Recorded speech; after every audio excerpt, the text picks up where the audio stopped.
Singularity, and the Rampage of Ruin, which is the brutal one. So you get tons of crystals, tons of prizes on all of these. Definitely give them a shot if you play Ever Crisis. Okay, let's get to the story. A new story and battle have been added. But again, we are going to start from the beginning. And I'll just give my thoughts on the story as we go. I'll let us, kind of watch what's going on and then get my commentary from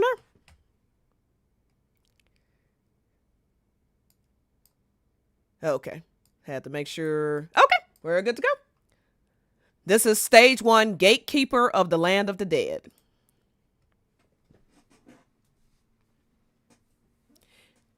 Outside of the battles that I have to do in order for us to progress, I'm just going to go ahead and skip the battles so that, yeah. So, long ago in the age of the gods, in a time before man walked the planet, countless warriors took up their swords to protect her from the myriad threats.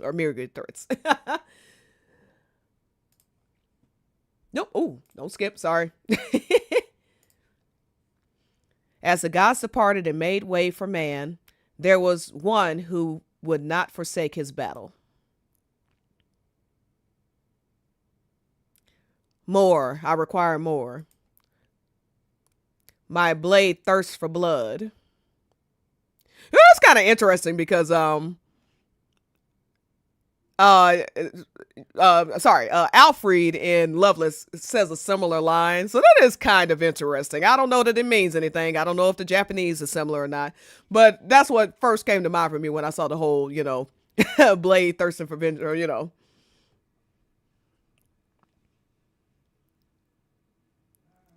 I have fought for centuries, millennia, and yet I must continue to seek those who are worthy.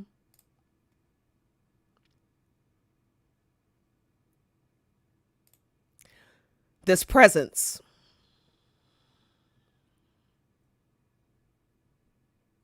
At long last. Do y'all want me to actually say all the words, or do you? I mean, I don't mind, but if it's annoying, just let me know. Oh, yes, and let me change to so y'all can see better. There we go. Is that better? Cloud and the other find themselves standing in the aftermath of the Wutai Shinra War, appalled by the atrocious sight.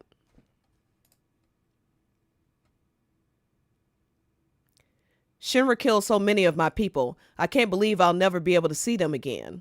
So, as we see, Yuffie, Yuffie's hometown has been decimated, and she's thinking of all the people that were lost. And of course, being from Wutai. Okay, thank you. Next to ish. Sorry. So we already start with this sense of, loss. Friends that she's lost, people that she's known, and realizes she's never going to see again. And this girl is 16, going through so much, she's just so goofy and playful that you kind of forget how serious the stuff going on with her is. And I think, sorry, I'm just going to give commentary. I apologize, but I can't help it. My brain just fires off at all cylinders when it comes to this stuff. And by the way, there will be spoilers for Rebirth. There will be spoilers for FF7 OG, what will be part 3. Disc 2 and 3. So if you do not want spoilers, I would not recommend watching this stream. Just keeping it 100. Okay. I mean, me telling you about it, isn't really, it's different between just like hearing some stuff out of it and actually playing it for yourself. And there will be changes. So, if you don't mind some spoilers, I would recommend it. But otherwise, I just want to give a warning. Okay. So I feel like this is going to play a big part in what goes on. I'm going to turn up the music just a little bit here so we can kind of get some ambiance. I think they're going to change things up a little bit, and instead of Yuffie, or they're going to play more into it because they have this, with chapter 11 of Rebirth, and we see, what went on in terms of Wutai and this war possibly starting back up and all of that. I think there's going to be some event that spurs Yuffie to feel desperate enough to betray the team. She already saw how they responded when Kate Sith betrayed the team. And she's going to understand the gravity of what she's doing. But she's going to feel she has no choice. That would be my guess. And then they're gonna, I almost feel like because of how Cloud acted with Kate Sith, he's gonna remember that.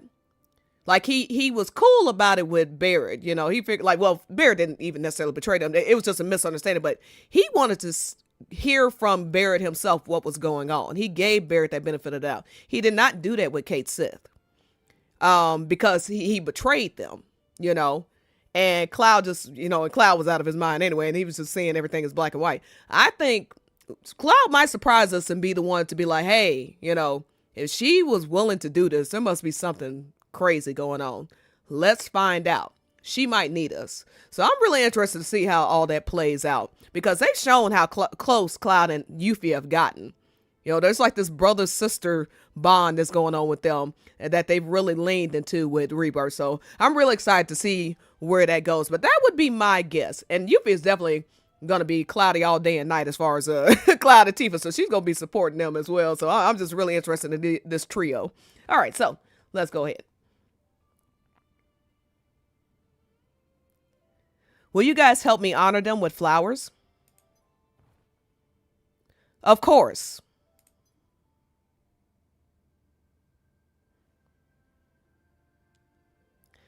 I know how badly you must wish they were still here. Yeah, when I was a kid, I'd search all over, like under the floorboards and the space above the ceiling, for a chance to see the ones we lost. Okay, let me move my mic a little bit here because having trouble seeing the screen. Sorry. All right, there we go. All right. So, of course, she's talking to Tifa. She said, I want to search too. Now, if you know the original, Tifa, or if you play Rebirth, Tifa's mom dies and she goes searching on the other side of the mountain, or trying to get to the other side of the mountain looking for her mother. And so Yuffie and her are having this kind of bonding moment where they both had this kind of childish notion of, oh, if I just search around, I'll find them somewhere. They must be somewhere. They can't just be gone. Where would you have looked? Yeah, right. So comment, can't believe EC just casually spoiling the Shinra Rutai war reignition in part 3. Yeah, exactly. Yeah, no, there was never any war that popped off in in the OG. I'm pretty sure. Yeah. It's been a while since I played, but I know that the only reason she steals your materia is only if you go to Wutai. Whereas now, like, they have this extension of what's going on where Glenn is out there purposely trying to restart another war between Shinra and Wutai. Mm-hmm. Oh. Okay. Okay. All right. We'll talk. Okay. Good question. I would think Mount Nibel. Vincent, my love. Okay, no, that wasn't in there. Huh? All right, of course. According to legend, the land of the dead exists on the other side of Mount Nibel. So this is full blown going into not only Tifa lore, but foreshadowing the live stream scene in the next game, where it goes through the day that Tifa's mom died and how she was trying to get to the other side of the mountain and Cloud followed her. And, you can kind of say that's where Cloud's hero's journey really began, but that's a story for another matter. another day. What? You should have told me when we were in Nibelheim. I would have gone to check it out. Sorry, it completely slipped my mind. It would have been a wasted trip. Only the deceased can enter the land of the dead. Tisk, stingy much?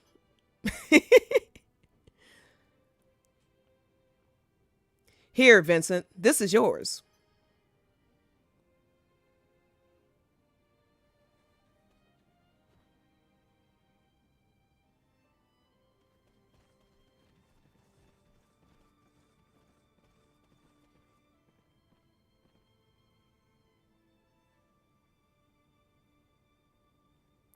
Do you really want to go? Well, it's not that easy, right? The gates leading there can be found anywhere, but if it's not your time, aren't you just going to get sent away by Odin, the gatekeeper? All right, so what's so exciting about this? One, just as a Final Fantasy fan. Okay, two, I'm a huge Greek mythology geek. And then since, so I'm a God of War, I'm a huge God of War fan. And so it starts out with Greek mythology. But then the last two games have been in Norse mythology. So I've been slowly getting into Norse mythology. I mean, I've always, kind of been into it. I mean, I certainly know about it, but I'm just far more into Greek mythology. But I'm becoming more and more of a fan of Norse mythology these days as well. And by the way, just a shout out my friend MJ Gallagher. If you're into Greek and Norse mythology, he has written 2 books around Final Fantasy VII, one about Norse mythology and one about Greek mythology. So would just recommend you checking those out. I own both of them. He sent me a free copy of his second book. Really appreciate it. All right, so Tifa says, if it's not your time, aren't you just going to get sent away by Odin, the gatekeeper? So Odin is a summon that's always been in Final Fantasy games. One of my favorites, actually. He's like such a badass. Like in Final Fantasy VIII, he just shows up when he wants to. He's like, like you can't call on him. He's just like, I'll see you when I see you. I love that. But yeah, so now they're actually giving us Odin lore though. Like we're in Final Fantasy VII in this Ever Crisis event. The thing about Ever Crisis is, ultimately it was created to be, I mean, in my opinion, it's really just a way of expanding Sephiroth's story. First Soldier is the true original story being told in this game. Then there's just a lot of fan service. You get to dress up your favorite characters and, do these cute little events like beach events and stuff like that. But then there is some actual lore outside of First Soldier going on surrounding the team. So with the Bahamut event, they went through some Cetra lore. That was really interesting. That was also in Nibelheim. Now we have another event in Nibelheim that's playing on lore that already exists from OG, but also is now adding in lore around the summons. And this is now 2 events where there's lore around summons. They don't really explain where the summons come from or really give any details that I remember from OG. And again, it has been years, so if I'm wrong on some details, I apologize. I'm going to replay it soon on my stream so we can all go through it together. But I really don't remember much at all. Whereas now they seem to be confirming that these summons are tied to the Cetra and giving us some backstory, which is really great. All right, so no, most visitors are slain and welcome to the realm. So basically, if you show up, prepare to die. Oh yeah, Coyote, yeah, Cypher showed him what's what, didn't he? All right, so Tifa, so you're going to warn me to stay away? So you're trying to warn me to stay away? Are you worried about me? Sorry, I'm terrible at reading stuff out loud. I'll be fine. I mean, it's just a legend, right? So Tifa and Vincent are alone now. Now Odin comes. Formidable warriors, my blade thirsts for your blood. Come, so I may guide you to the land of the dead. He's a vengeful little snot, isn't he? All we did was just like sit here. We didn't do anything to you. Odin? There truly are gates everywhere. Maybe the legend is real after all. Yeah, maybe. Yeah, what clued you in, Tifa? So even if we lose, he's just going to send us away, right? I guess we'll find out.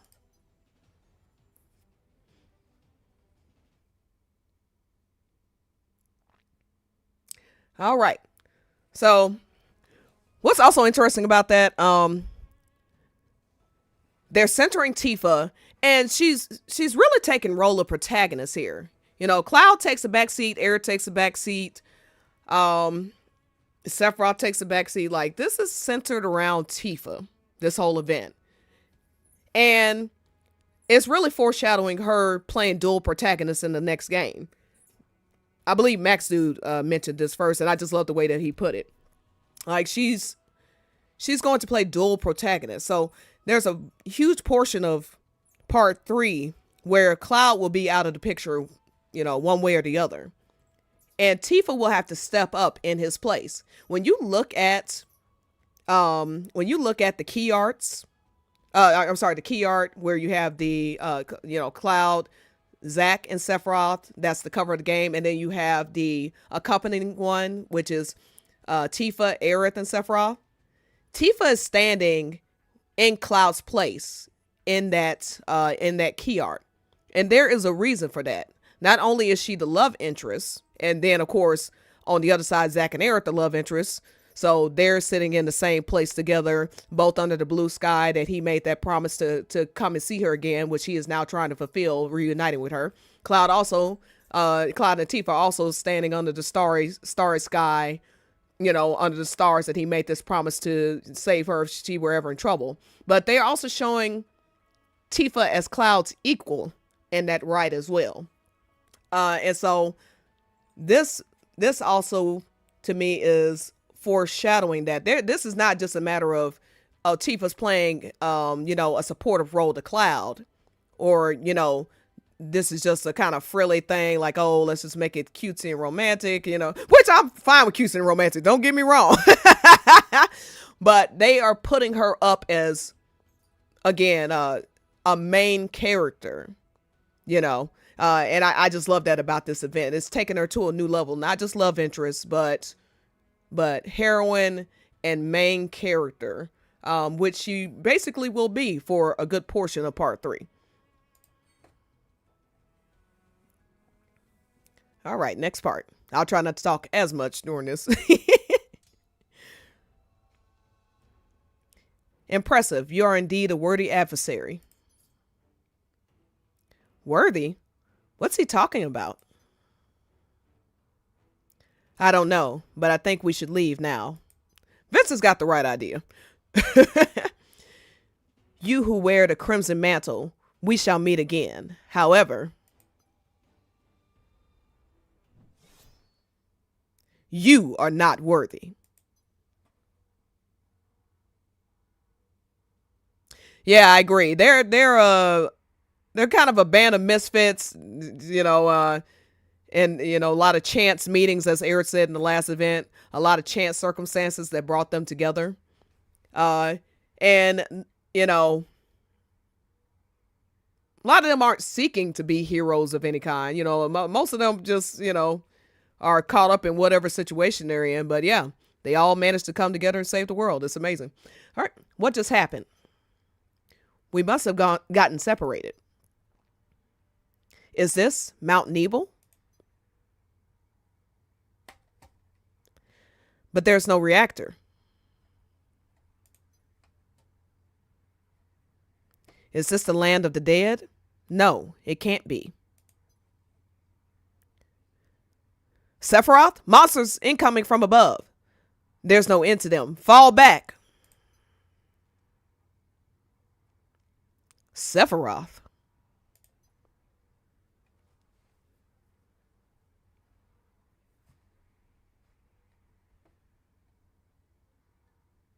Vincent?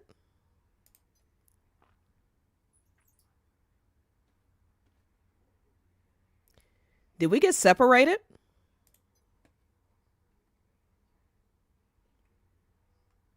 And by the way, I meant to say, I've just been doing this lately now that I can take super chats and thanks. I did put a goal.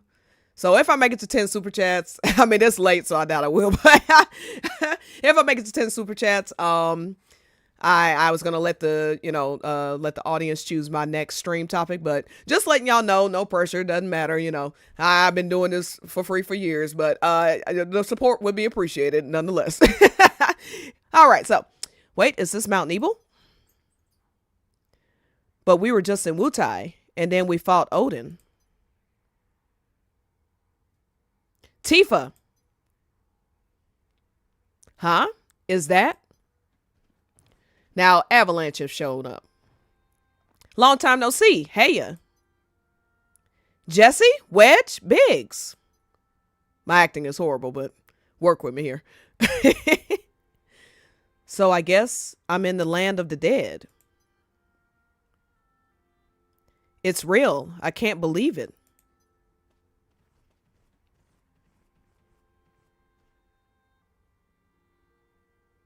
We missed you so much. Me too. Oh, I'm so glad I could see you all again. We're never letting you go. We're going to be together forever. Now, I just want to throw out there. These lines are very interesting. So, if you watch my streams regularly, you know that I've said many times, Aerith and Jesse have so many parallels. Like, it's scary. Okay, and this is yet another one. Part of the lyrics that Aerith says in her song is, take my hand and never let me go. We'll be together forevermore, and we could be together forevermore, something of that nature. And Nojima said that Aerith's song is about all the people who touched her life. It's a love song, but and he says there's elements of romance, but it's not like a lover's song. What it is a song to all the people who impacted her life.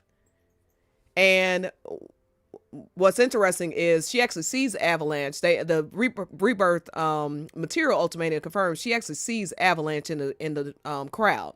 And if you remember, after the performance, Aerith cries. So yeah, it's not only about, this fate that she can't escape and, her just want to be a regular girl and all this stuff being caught. But anyway, so these lines to me are confirming that, like in an indirect way, confirming that this is just friendship stuff. This is about bonds, like, which is what the developers keep saying. So this is yet another parallel between Aerith and Jesse. I just wanted to throw that out there because I just have to laugh at me, like Claudia's always being proven right on this stuff. So anyway, now, but that is, like Tifa, if you know Tifa's compilation journey, after OG, she actually becomes rather depressed about what went down with Avalanche and losing Avalanche as well. And so, and you see this throughout Remake and Rebirth, some of Remake and then some of Rebirth as well. So she has a lot of regret around Avalanche and then losing Avalanche because they were her, her first friends when she got to Midgar after being alone for all those years, and yeah, so it sucks. Yeah. All right, Jesse. Tifa, no, open your eyes.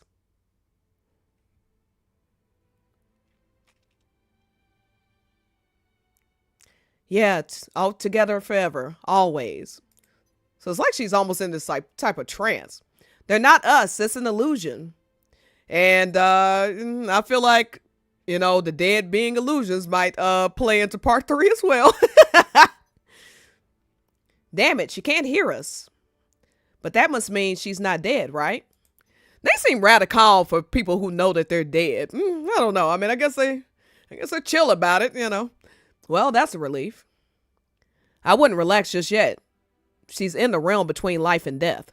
Again, this is Screaming part 3 and Screaming, like all this stuff going on with Zack and I'm sorry, with Cloud. How he's somehow able to, see the dead and see the living, travel between these worlds. It seems, and then falling into the live stream. It also harkens back to like what they said about Jesse's dad in Remake Chapter 4, where Jesse's theory was that his soul, after he fallen into the live stream and becoming Mako poison, hint, his soul was trapped somewhere between the living and the dead. But if it stayed there too long, something I believe, again, it's been a while, but I believe she says something along the lines of if it stays there too long, it may be, I don't know, trapped or something like that.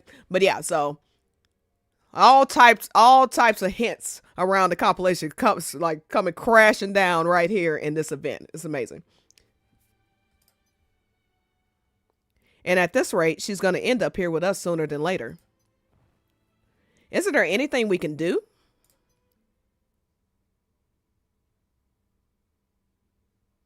Guys, what's going on? Tifa, look out!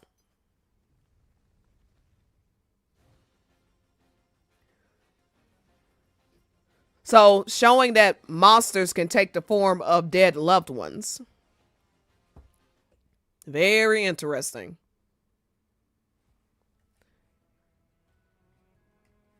All right.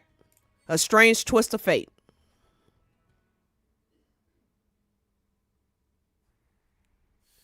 So Sephiroth and Angeal, if you don't play Ever Crisis, Angeal was just added as a character. And after Sephiroth's basically introduction, where he's with Glenn, Matt, and Lucia for a lot of it, now it's him and Angeal as the main characters. And how this works is there are these portals that can transport you into different worlds, and that's how they explain these events. So when you have characters that shouldn't know each other or from different times, like different points in time coming together like we're about to see now, that's how they explain it basically. So you see Vincent in the present is with Angeal and Sephiroth for like, I don't know, 15 whatever years past. I guess this really is a different world. So as we know, Rebirth is, using this term worlds a lot. And, the fandom argues left and right about what worlds means. But, I think everyone's putting their own impression of the world, of how the word is actually being used onto the word. When people say timelines, worlds, it's a semantics game, and it's sometimes it's people saying the same word but saying different things, but meaning different things, all that. So of course the developers want everybody to be, wondering what's really going on. But I can assure you, the characters who are supposed to be dead are dead. I mean, that's just, I'm just saying. I don't want to ruffle any feathers, but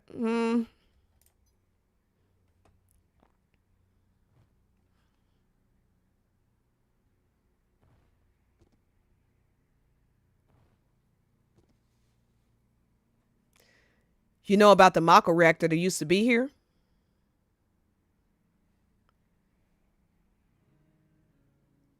Yeah, you know about it too? Yes, I used to work for Shinra. I take it you two are soldiers? That's right. I'm soldier second class Angeal, and this is soldier first class Sephiroth. Sephiroth, a damn toddler out here, first class soldier. I'm Vincent. How did you two end up here anyway?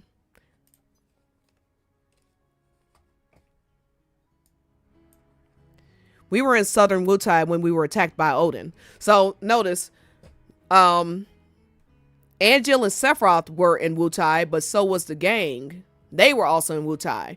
The other ones walked off while Vincent and Tifa were having a conversation. Yes, they're playing. Oh my God, the mountain on the right side looks kind of like the one in FF7 Rebirth key art where Zack and Aerith are standing. Yeah, right. That's exactly. You're right. Hint, hint, hint. Hey. All right, Kyodia, you're catching on. He used his Zantetsuzuda to open a portal, and when we came to, this is where we were. Don't even ask me to pronounce that. Me too. But yes, everyone was in Wutai when this event happened, and the people that were probably in some specific area, what I'm thinking is they might have been standing in a similar location. So when Odin slashed his sword, whoever was in that vicinity got transported, if that makes sense. Oh, I'm sorry, I didn't say the line, but okay. That's probably how we were all brought here. Seeing how the reactor has yet to be built, we must be in Mount Nibel years before our own time. Makes sense. I didn't think this was the land of the dead. Odin wouldn't have been able to beat us that easily. I agree. Nevertheless, to return home, we need to find Odin.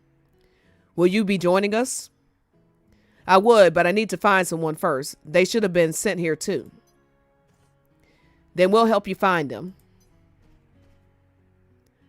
That's not your decision to make. Besides, he doesn't need our help. That's presumptuous of Sephiroth. Then again, Vincent does look just like a total badass, so I probably wouldn't think he needs our help either. It's dangerous to let him go it alone when we know nothing of the situation. Then you can accompany him while I search for Odin. I'll be fine on my own. Angeal with the two weirder loners who Like, whatever, I can do it on my own. Fine, go ahead. No, let's stick together. If we go our separate ways, there's no guarantee we'll find each other again. Right, Sephiroth?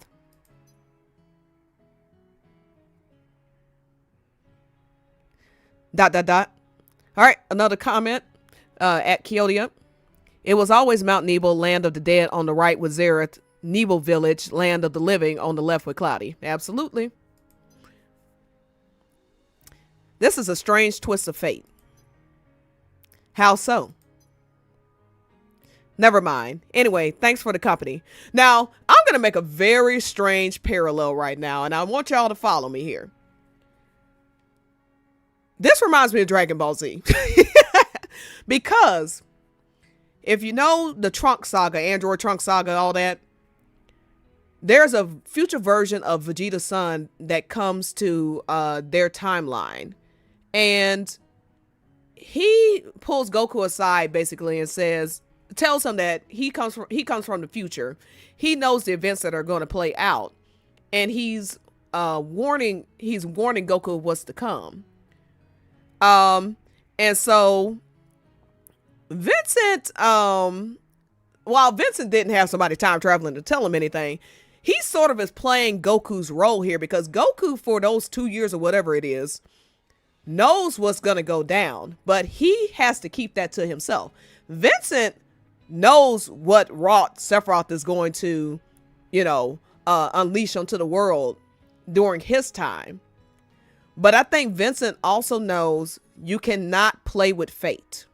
You cannot tempt, you can't play around with this type of stuff, because him telling Sephiroth or even telling Angeal necessarily, I mean, it was dangerous enough for Trunks to tell Goku. He had to know with absolute confidence that Goku would not say a word. And so you see Vincent playing this similar role. Any information that Vincent gives that might tip Sephiroth or Angeal off to something in the future could irreparably damage how events are supposed to be. And I think Vincent understands he cannot play God. He shouldn't, or more, he shouldn't play God. He no matter how, the people that have been lost or the things that have been terrible that happened, he might say something that causes something even worse to occur. Let's say he says something, we could speculate all day, but y'all get what I'm saying, right? So that's just really interesting to see Vincent play this role in this event. So where should we start? If you came here together, then your friend must be close by. That's what happened with us. I hope you're right, but... And it's also interesting because, okay, I'm sorry. I'm gonna keep going. I could talk about this all day. What is it? It said that Odin sends away visitors if it isn't their time yet. But seeing as she's not here, there you are, my worthy adversaries.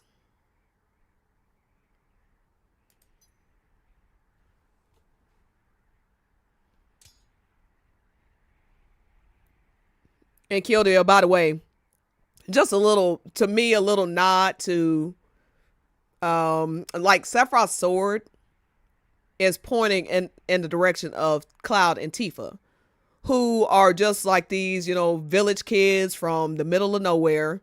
And by the way, Sephiroth doesn't realize he was also born in Nibelheim. So that's also just like a nice, you have the hero, heroine, and villain all born in Nibelheim. You have this like small beginnings type deal, and they all go on to lead to greatness in one way or the other. Cloud and Tifa as heroes, Sephiroth as the most formidable villain, in conjunction with Genova the world has ever seen. So it's just really interesting, and it tells you the true nature of the story, because while Zack and Aerith are these quintessential, and I don't mean cookie cutter in a bad way, but I mean, I think there's a purpose to it. Zack is this guy who was looking to be a hero and, gung-ho about it. And he made it to first class in record time and stuff like that. But then over the course of his life, he starts to realize what it truly means to be a hero. and he's watching this world fall apart, and all these people betraying him and the company that they swore fealty to and all that. And ironically, he truly becomes a hero in death. And then you have Aerith, on paper, quintessential main heroine, magical girl, last of her kind. She is the healer and all that. But when it comes down to it, and don't get me wrong, she still is a heroine. But ultimately she becomes a heroine in death as well, because Sephiroth with his hubris kills her. Well, really it's Jenova. Jenova hates the Sephiroth. Jenova disguised as Sephiroth, masking as Sephiroth, kills her. And it's ironically Jenova killing Aerith that gets her into the life stream. And so when Holy fails and Meteor's about to, hit the planet, Aerith in the life stream, because Aerith's in the life stream is able to fight back Meteor. And so just like this death that seems so meaningless, when you're first playing through OG and it's just like out of nowhere, Aerith is killed and you're just like, this feels so senseless and wrong. You realize it was ironically that death that saved the planet. So it's great. But my point being that, these two little village kids who neither were aspiring to be heroes, Cloud just wanted to impress the girl next door.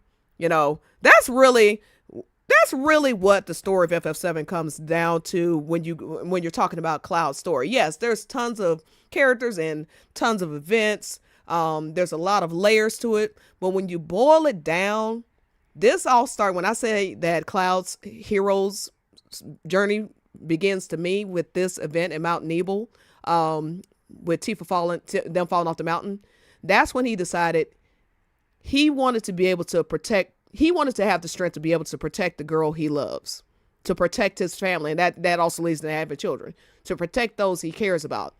And it's only then that he hones in on Sephiroth and decides he wants to be like him, because he says, I want to be so recognized by the world for my greatness, basically, that even Tifa notices me. Not realizing, not only had Tifa always noticed him, but Trace of Two Paths says she fell in love with him because she realized he was not this unreachable star, but just an ordinary boy. I mean, it's an absolutely gorgeous. Cloudy is just amazing. Okay.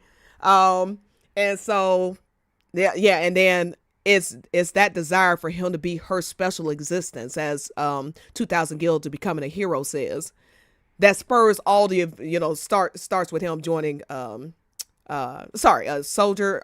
Trying to join soldier, and leads into everything that follows. So, people can have their differing opinions, but that is the basis of Final Fantasy VII. It starts with them falling off that mountain and Cloud deciding the way to be Tifa's special existence is to be strong enough to be able to protect her should anything ever happen again. He wants to know he can always have the strength to protect the girl he loves.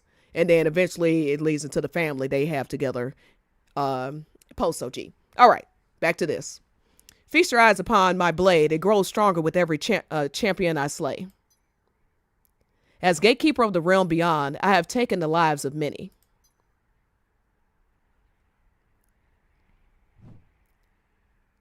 This doesn't really say if Odin is dead. I don't think he is. I think it's like Hades, basically. Hades is alive, but he's in hell. You know what I'm saying? It has been far too long since I have been bested. Accept the garments of the mighty and face me in battle once more.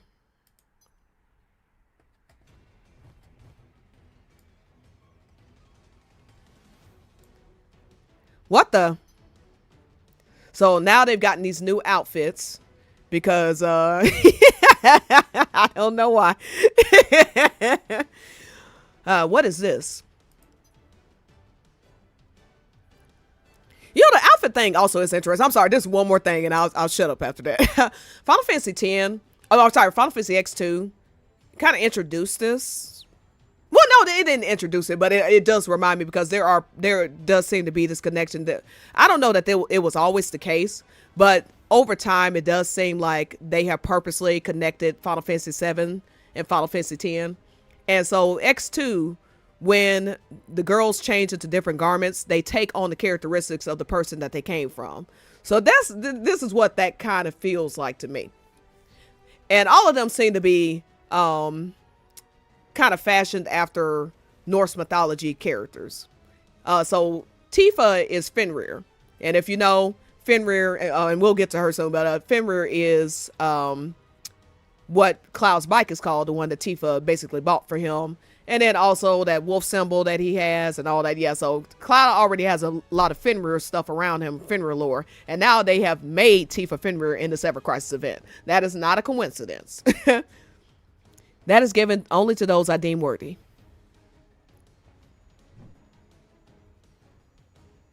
Now ready your weapons. So he wants to fight us to get stronger. I respect that. We accept. Go, go, Power Rangers. Rekka said, lol, Cloud rides Fenrir. Don't think that didn't cross Cloudy's minds. Okay.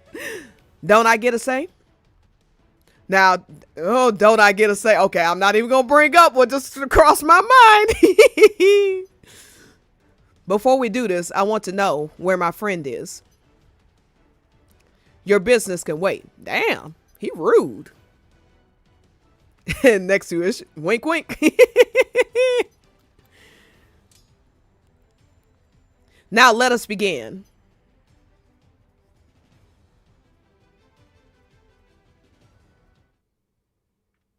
Yeah, and Tifa gives Sora a Fenrir blade in Kingdom Hearts. Yes, thank you for reminding me. Absolutely. So there's lots of Fenrir lore around it. And Fenrir is the one that kills Odin, right? So this also, again, is speaking to... hold on one second. Yes, he is killed by Fenrir during Ragnarok. So this also speaks to Tifa's role in the game as well. And by that, I mean, when I said, dual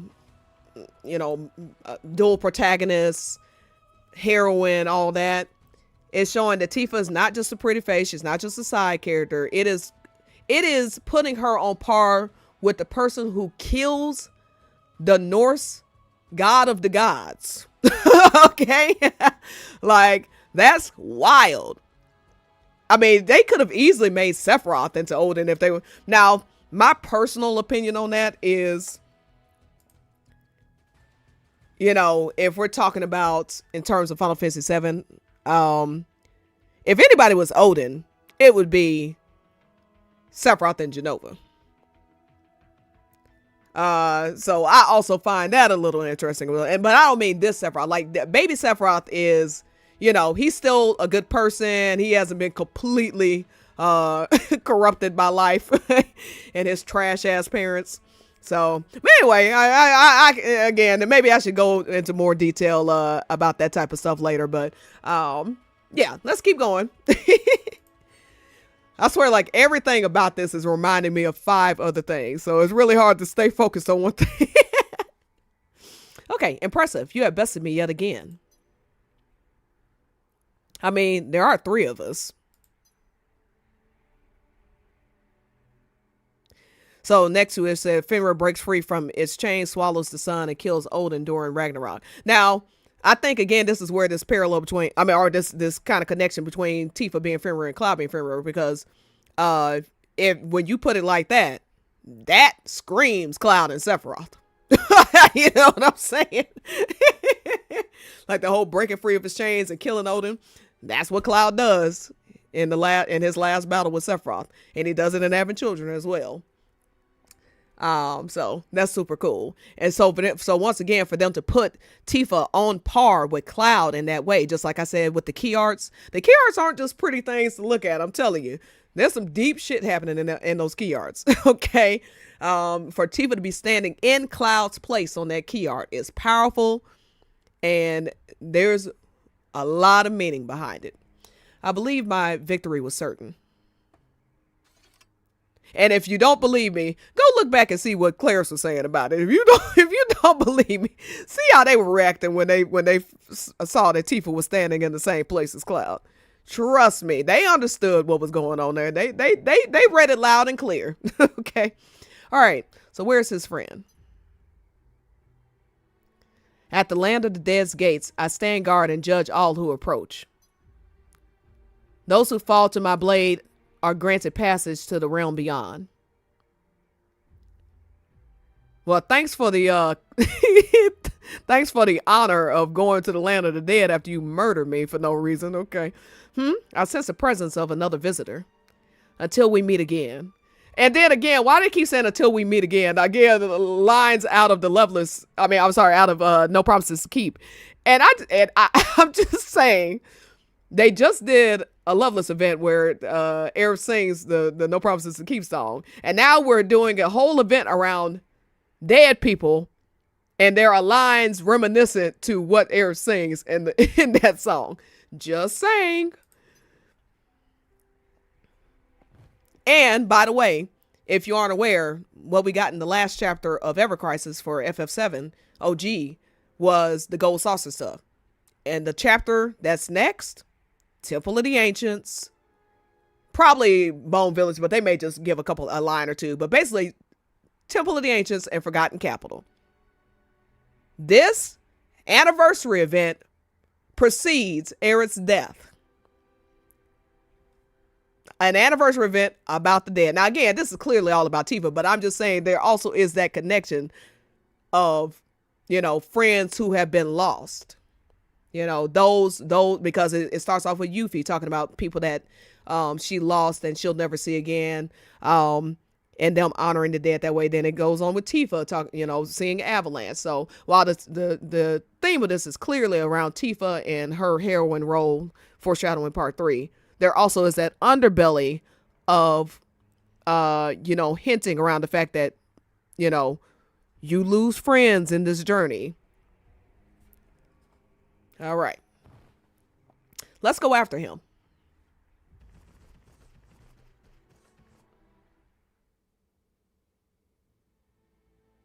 Tifa. And an event about Tifa being worthy. Yes. When you have a certain segment of this fandom that is constantly disparaging Tifa, saying she's not a real heroine, she's just a side character, she's just an NPC, you got a whole event where she is being deemed worthy. You have Odin, for God's sakes.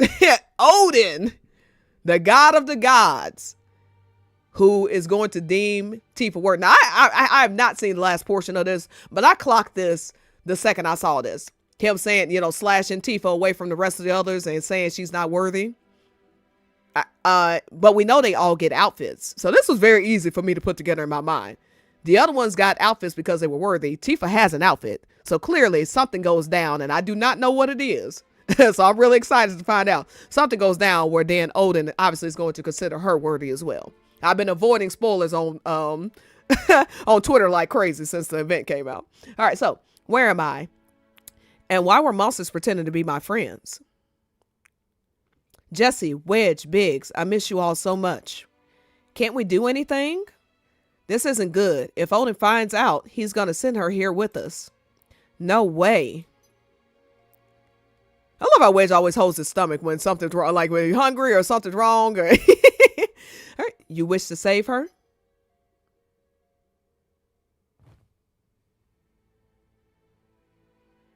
Who are you? Go away. A soul. This is what eventually happens to people after they've been here long enough. Wait, so we're going to end up like that too? So what's happening is eventually when you're in the afterlife for so long, eventually you lose your physical self. People theorize, because I don't know that it's confirmed, but after having children, Zack and Aerith are never seen again. And so the idea is that eventually, after accepting death and knowing that their friends are safe and they're able to take care of themselves, Cloud is good, they dissipate into the life stream. That's why you don't see, I imagine that's why you're not seeing like Afana and all these other people that are long dead You know, Aerith and Trace the Two Paths could see her mother for a period of time, but then she couldn't see her after that. And it's because eventually souls blend into the life stream. And so, yeah, I think that's what's going on. So this little firefly, it might be hard to see, but there's like this little firefly jumping up around right here. That's what they're talking about. Yes, Gildia. Yes, the things in this game only count when certain people claim to count. Not when the developers say, not when, you know, anybody else says. Only when they decide something counts doesn't count. Nebulous Soul. I assure you, not everyone here will meet my fate. But more importantly, mustn't you save your friend? Being here where she is, it is impossible for her to perceive anything that occurs in our realm. But there is a way to reach out to her. Now, this one is still like hearing talking, so I don't know. You know, I really don't know what's going to happen. That's just my general theory about what eventually happens. But this soul seems to still have some presence in this realm, so we may see who this actually is. They haven't completely disappeared. There he is. Before those monsters attacked your friend, she was able to discern her true identity because you endeavored to warn her. But we don't even know exactly what we did. So Tifa, able to discern her true identity. If you care deeply enough for one another, your voices will be heard. To save her, you must guide her to the Mako Spring. Whoo! Oh my God. Okay. If you care deeply enough for one another, your voices will be heard. You can reach her with thoughts of significant memories or promises. Live stream scene, anybody? How about our mission briefings? I'm sure she remembers them as well as we do. Ma'am, what I wouldn't give for one more bite of her late night meals. Oh, right. She'd whip up something whenever we'd start to argue about where to rendezvous. Do you remember, Tifa? Sigh, I wish I could see everyone again. I still remember how we'd pick a place to rendezvous during our briefings in case things got dire. So, Hamaguchi and I believe, let's see, Hamaguchi and Katase, I believe, discussed this in some interviews late last year, where they were talking about basically how the hopes and dreams of those who have passed live on, and those who are, you know, who are still with us, and talk about Gaia theory and stuff like that. I'm actually going to, because this is such an interesting conversation I'm actually going to edit this and put it out as, you know, like I'm going to repost it as a kind of a main video. And I'll put these references in the video where I'm discussing them so y'all can get the full picture. It'll take me a little while, but if y'all are interested in that, I'd be happy. All these references that I'm making, I'd be happy to throw video or put the interviews and all that where they are. So that way you can kind of get a full picture of what I'm saying. Hi, Charles. All right. Jessie always chose brightly lit places with street lamps and neon signs, and Biggs would shoot her down saying it'd be too conspicuous. I'd whip up some food so they could take a breather, and then Wedge would come up with an idea, but Jessie always won in the end.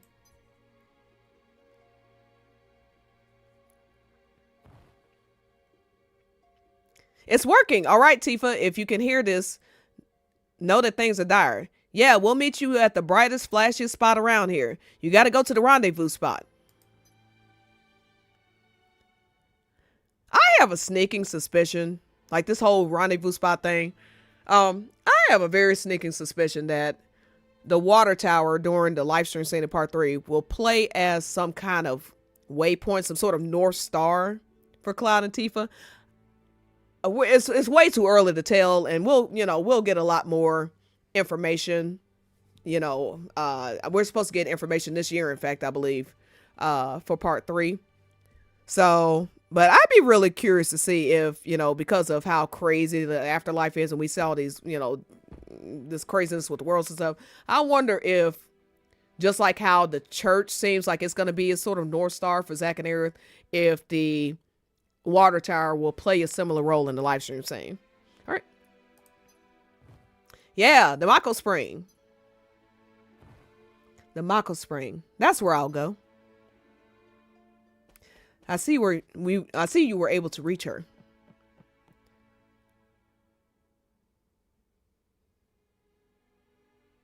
Yes, home base, exactly. In fact, in the Japanese, I believe in Rekka, you might be able to help me out with this. I believe in the Japanese chapter 14, when Eric mentions the art spot thing, she actually says something like a place of memories. If you look at the Japanese for when Cloud is climbing up the water tower, it's called the place of memories for him. And then also the wallpaper, the cloudy wallpaper in Ever Crisis, it is called something like place of memories as well. I made a thread on it, and again, when I repost this video, I'll add all that into the video so y'all can see. It's so beautiful. There you are, the one from before. Odin. You tricked us. This isn't good. Now, just settle down and watch. Now, what's interesting, he wanted them to go to the Mako Spring. Yeah, I'll show you, Rekka. I just didn't know if you happen to remember offhand. I'll show you, but I remember being called the place of memories. Yeah, I'll find it real quick. All right, so now, just settle down and watch. And what I was saying is, it's interesting that it's the Mako Spring, because I have this theory, and I swear I keep trying to bring this up. I keep trying to make this video about my theory around why this world stuff is happening. There is a place in Shinra building where there's like this simulation room, and it feels like one of these other worlds bleeds into, you know, the main world there. I think when there's a high concentration of Mako, these type of supernatural events can occur, and where these worlds can cross, if that makes sense, stuff like that. So I kind of feel like the idea that they're going to the Mako Spring, you got this high concentration of life stream in Mako. So I just find that interesting. All right, why are you here? Maybe completely unrelated to this event, but it just spurred my memory. Okay, no matter, I will deliver you through the gates of my realm.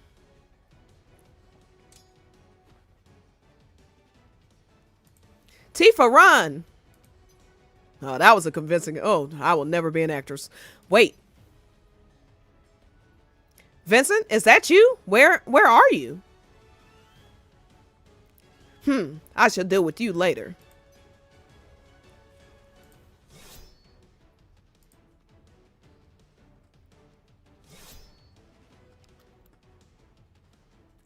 Odin, face me instead.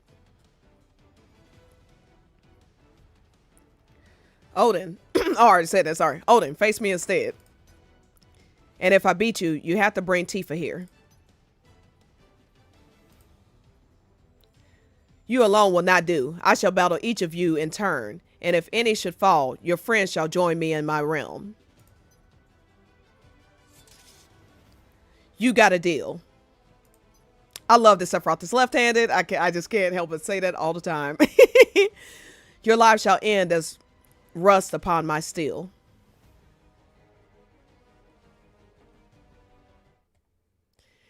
And it's super interesting to see Sephiroth in the most ironic turn of events, fighting to save Tifa's life. Now, he's not doing it directly, but it's still interesting considering he then turns around and tries to kill her multiple times later. And it reminded me, because how I mentioned those parallel, like those similarities between their outfits. Sephiroth and Tifa also got their first wallpaper together in the Final Fantasy VI event. Then they have these similarities between their costumes. While the style of Tifa's New Year's outfit matches Cloud's, and her colors contrast with Cloud's nicely, her color pattern actually matches Sephiroth in that event. So that's super interesting. Then you have these parallels between Tifa's New Year's outfit and the outfit that Sephiroth gets here. And now you have two key arts from Ever Crisis that Tifa and Sephiroth are in, both around Nibelheim. So you have the anniversary key art where it was Cloud, Tifa, Vincent, Sephiroth and Zack. And if you don't understand the if you don't understand the like why those 5 together, it's because they're all connected to Nibelheim. Cloud, Tifa, and Sephiroth because they were born there. Vincent because he spent the last 30 years there. That's where he quote unquote died. And then Zack because, you know, he was part of the Nibelheim event, and that's where he, you know, spent 4 years with Cloud being tortured by Hojo. So that's why they were the only 5 in that key art. And now you have the key art for this event, whereas Tifa, Sephiroth, Vincent, and Angeal. And so 3 of them are connected to Nibelheim. But yeah, the fact that Tifa and Sephiroth now have 2 key arts and specifically related to Nibelheim, another parallel. And then you think about the fact that Tifa would be dead right now if were not for Sephiroth. They added a new okay, so by the way, now we're about to get to the stuff I haven't been to. So we're about to get to the finale of the story. Super excited. They added a new thing where they fall into the river, and they specifically show not fall into the river, but like they specifically show Sephiroth catching Tifa. Had he not caught her in that river, she would have been swept down and died. Likely. She likely would have drowned. Like the other guy did. So now again, you have Sephiroth helping save Tifa's life just to turn around and be, you know, her main arch nemesis along with Cloud, you know. A bond everlasting. All right, so I'm super excited. I have not gotten to this part yet.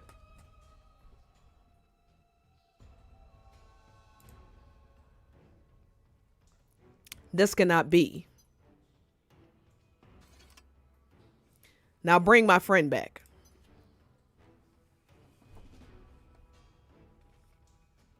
Very well. He is not happy. Oh, Charles. Okay, now they're trying to say Sephiroth and Tifa are meant to be. You know, their lives really just changed by the day. First, she's supposed to be with Zack, Emilio, Johnny, some random innkeeper in OG, Vincent, Sephiroth. If you're that desperate to try to find somebody to, you know, bear it. If you're that desperate to try to find somebody to throw Tifa at to get her out of the way, you really should take a look in the mirror. You don't see Cloudy's out here trying to toss Aerith at every penis that is walking by just to get her out of the way of Cloud and Tifa. We have one thing that we say. Zack and Aerith are the love interests. Zack and Aerith are meant to be together. We don't need to concoct some, insane theories about how suddenly Sephiroth is going to be the love of her life. Vincent's going to be the love of her life. All this other nonsense. Because canon and the story is on our side. Side note. All right, Vincent. I'm glad you're all right, but this isn't over yet. This is Mount Nibel from years past. So we need to find a way back home. Odin, you'll never defeat us, so return us to our world at once. No, there remains one who has yet to defeat me.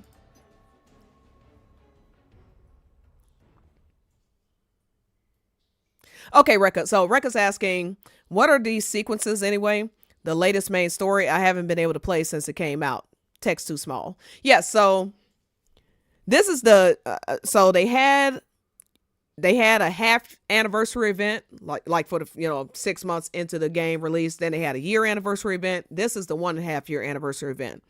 And the premise is Vincent, now these 4 characters are thrown into the into the land of the dead and have to face off against Odin, who he's doing this whole thing about who is worthy, who is not. Tifa is the one that he claimed is not worthy. He just took one look at Vincent, Sephiroth, and Angeal and deemed them worthy. He prejudged Tifa as not worthy. And trust me, if you don't think this is commentary on a segment of this fandom, you're kidding yourselves, okay? Because they constantly judge Tifa based on looks. They constantly judge Tifa based on, oh, well, she's not magical. She's not this. She's not that. She couldn't be a real heroine, blah, blah, blah. This anniversary event is speaking directly to those people. Okay. Through Odin. Yes, a special scenario. Yes. Me, feeble human. See, she's just a human girl. She's not a soldier. She's not pumped up full of Genova or S cells or G cells. She's not, she doesn't have chaos and all these different basically gods living inside her like Vincent. She's just an ordinary human girl, and that's why he calls her a feeble human.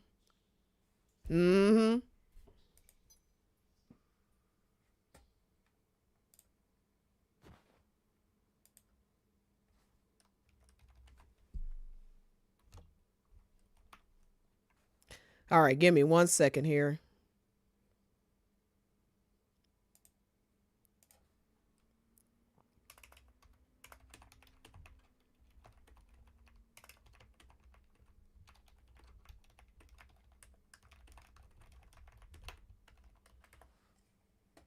All right. Thanks a lot. So this was all for nothing? This turned out much worse than I thought.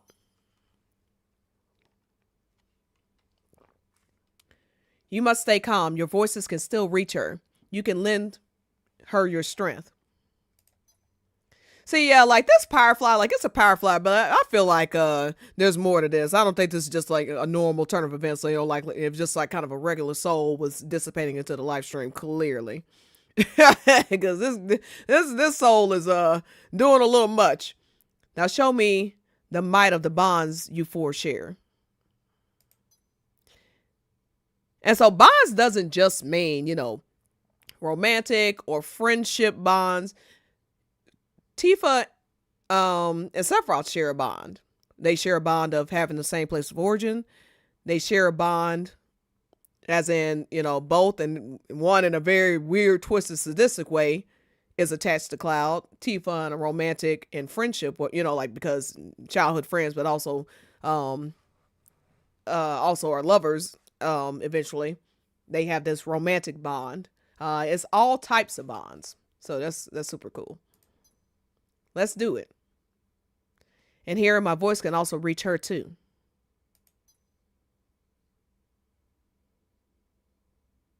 I guess I'm doing this. I have faith in you. We're with you. You've got this, Tifa.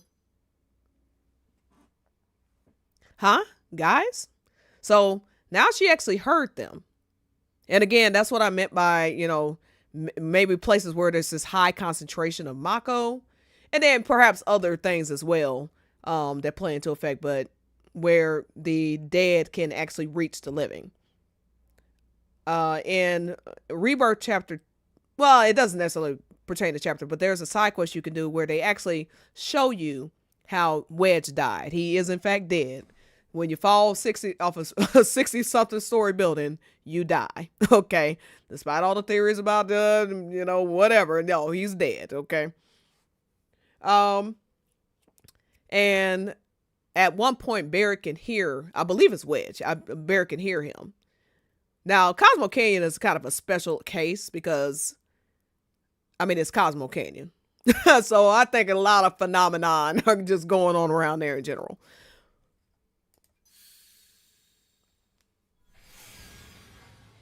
What the? Those garments. That's proof that she's worthy. I love this music. That's so badass. No, that is not my doing. Then how do you explain it? Sephiroth trying to have a conversation. He's trying to get to the bottom of this. Your garments. Ha ha. Just as I thought. Now come on, show me your grit.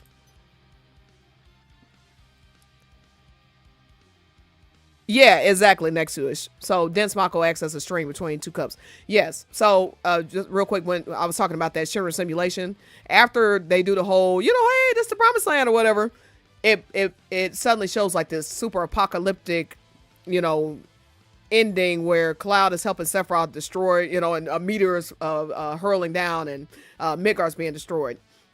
I actually think that is a vision of what would happen if Tifa does not save Cloud in part 3. But again, I don't want to spoil all of my thoughts on it. I promise I will be putting that video out soon. But I'm telling you, that's going to be a super interesting video, okay? So y'all definitely look forward to that. Tifa, you better win. Show them what Avalanche is made of. Serve them up a heaping helping of whoop ass. These lines are hilarious.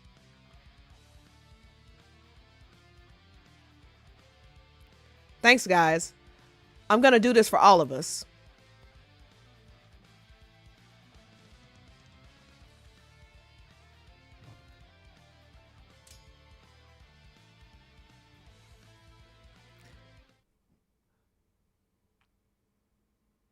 All right, so got to fight as Tifa.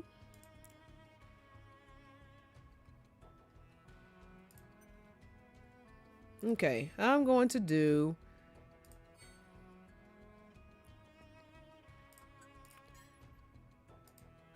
Vincent. Let's see. Sephiroth. And Tifa. All right, just for the sake of time and all that, I'm just going to do auto. Here we go. All right. And then recommend party. So as you can see, I have both of their outfits. This event actually ends right after Tifa's birthday, by the way. So that's also interesting. It ends on May 4th. So I may have time to get Angeal and Vincent, but we'll just see. Because based on my crystal count, probably is going to be impossible. But we'll see.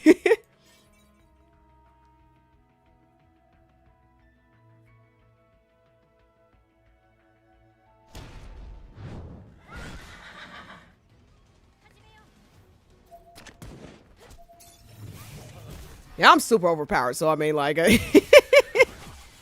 as you can see.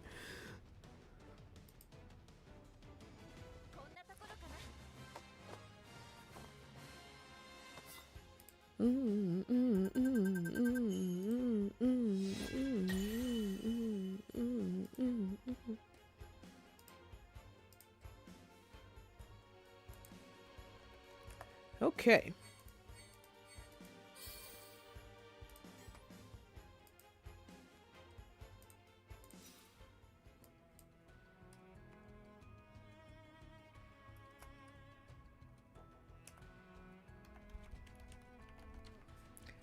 All right, Mark of the Worthy.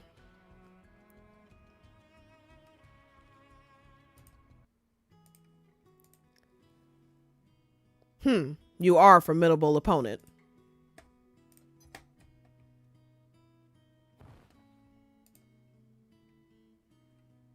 Guys, I did it. Now will you send us home? I gave you my word. I shall grant your friend her wish. I shall allow you a moment with the deceased.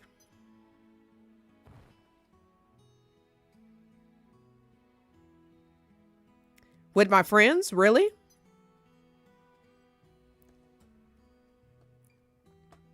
I miss them so much. I never forgot about any of them for a second.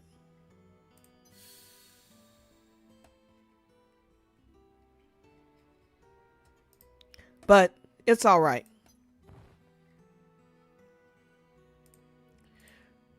Real quick, Rekka, if you want to check your DMs on Twitter, I'll show you what I was talking about with the place in memories thing. Let's see. Give me just one moment, everybody.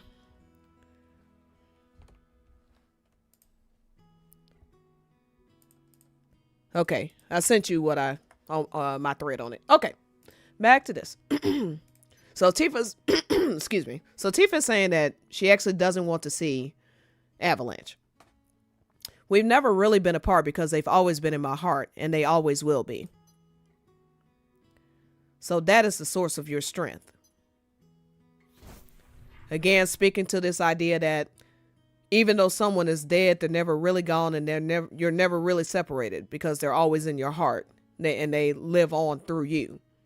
So, of course, anybody who knows the compilation know this screams having children with the whole Aerith and Zack, living on through Cloud. Cloud being Zack's living legacy. And then, there are passages saying that Aerith lives on through Cloud as well.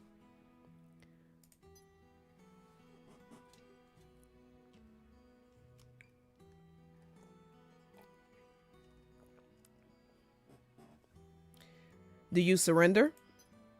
Absurd to be defeated by such a weakling. You are the one who is weak. And what makes me so? Now, this is a new character. I have no clue who this is, but she is wearing the same outfit as Tifa. And again, remember when I said X2, how when Yuna and the others put on those outfits, they take on the powers of the person who wore them before, or whatever their characteristics were. That seems to be what's going on here. So it seems to be yet another another connection between FF7 and FF10. That is for you to discover. Now, I'm not saying Tifa got her powers through her, essentially. I mean, Tifa is a badass, period. But I just think they're also kind of alluding to that as well with this whole gifting and outfit. For those who are worthy, you are gifted this outfit. It's a signifier. Like, this outfit speaks to, your strength and strength of character as a person. That's why you are worthy. I bequeathed those garments to a man many years ago. So this was his doing. Oh, that's a guy? I'm sorry, I couldn't even tell. I thought it was a woman. At last you remember. Yet for a time you had forgotten completely. A reminder of your weakness, ancient warrior. After all these years, have you finally found the answer to your question? I am alone. I must forget bonds with I must forge bonds with others.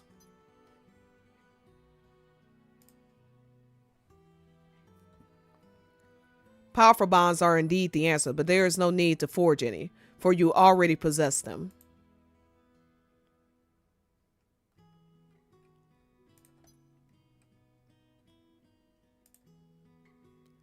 You simply hadn't noticed.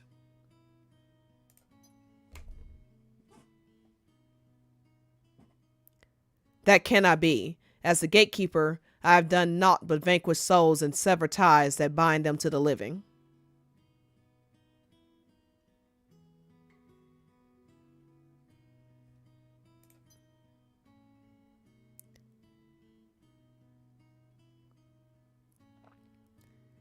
And in doing so, you were our salvation.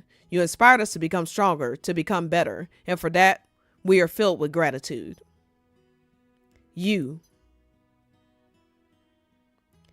I wager you feel the same. Indeed. This is touching. This is surprisingly touching. Continue to walk your own path, and we will continue to watch over you.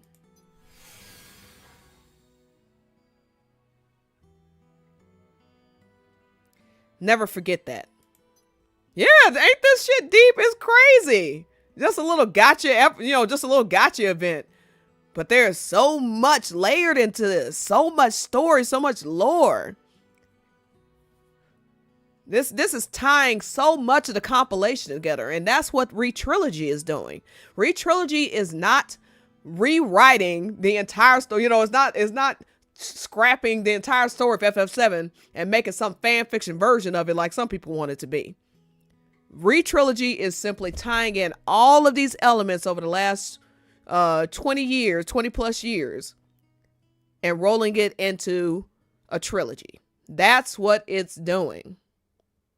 So I'm sorry for people who think the dead people are just going to be springing back to life and all this. It's not happening. Aerith is dead. Zack is dead.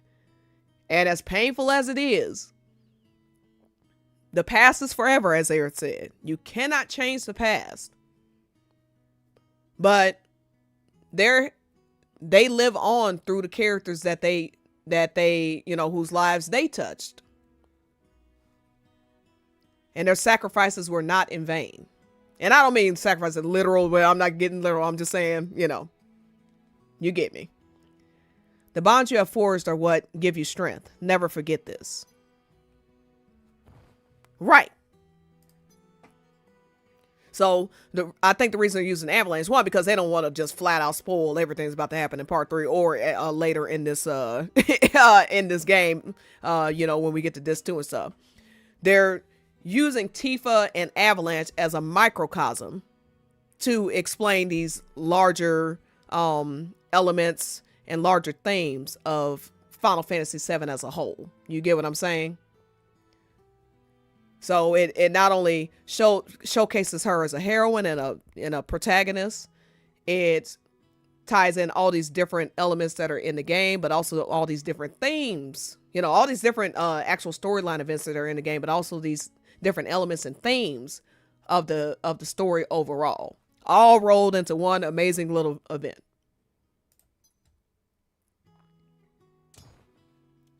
What if I defeat you right here? Help me grow stronger than I already am. You really weren't listening, were you?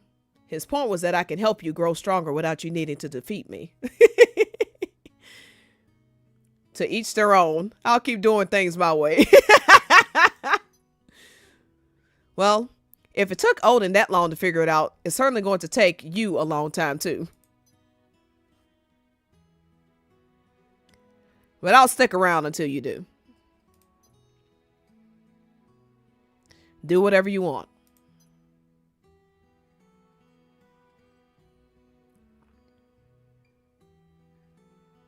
It is time.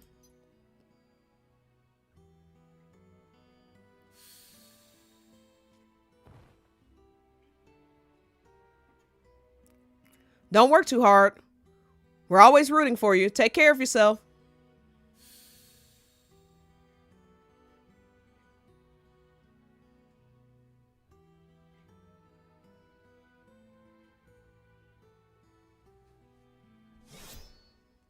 I wonder if that warrior is supposed to be Fenrir.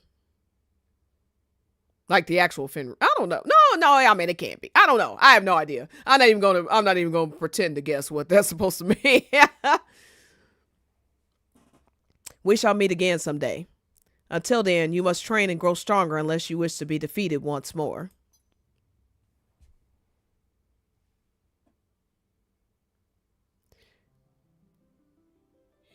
So Kyoto says, why do Angeal and Sephiroth give me Squall and Cypher vibes here?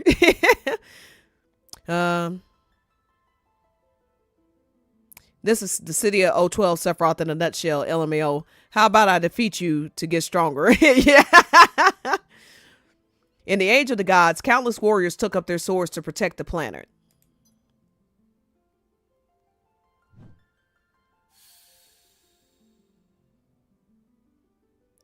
In the age of man that followed, people continued to wield their swords.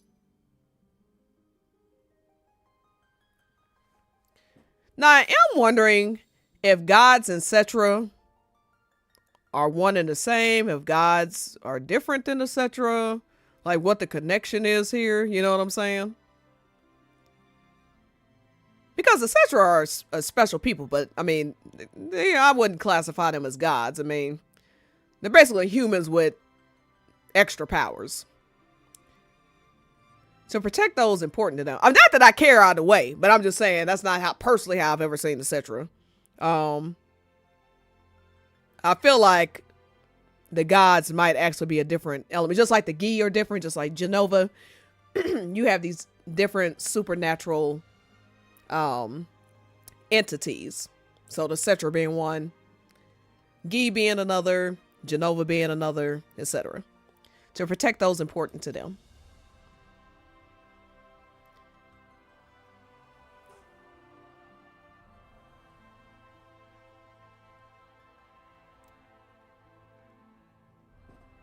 Ah, the bridge.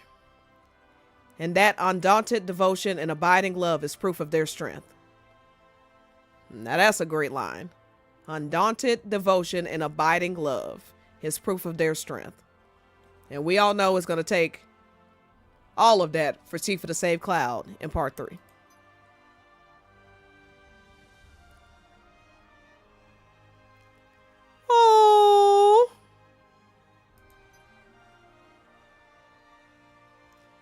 That was awesome. Hand clap. Yay! Mark of the Worthy. Nice.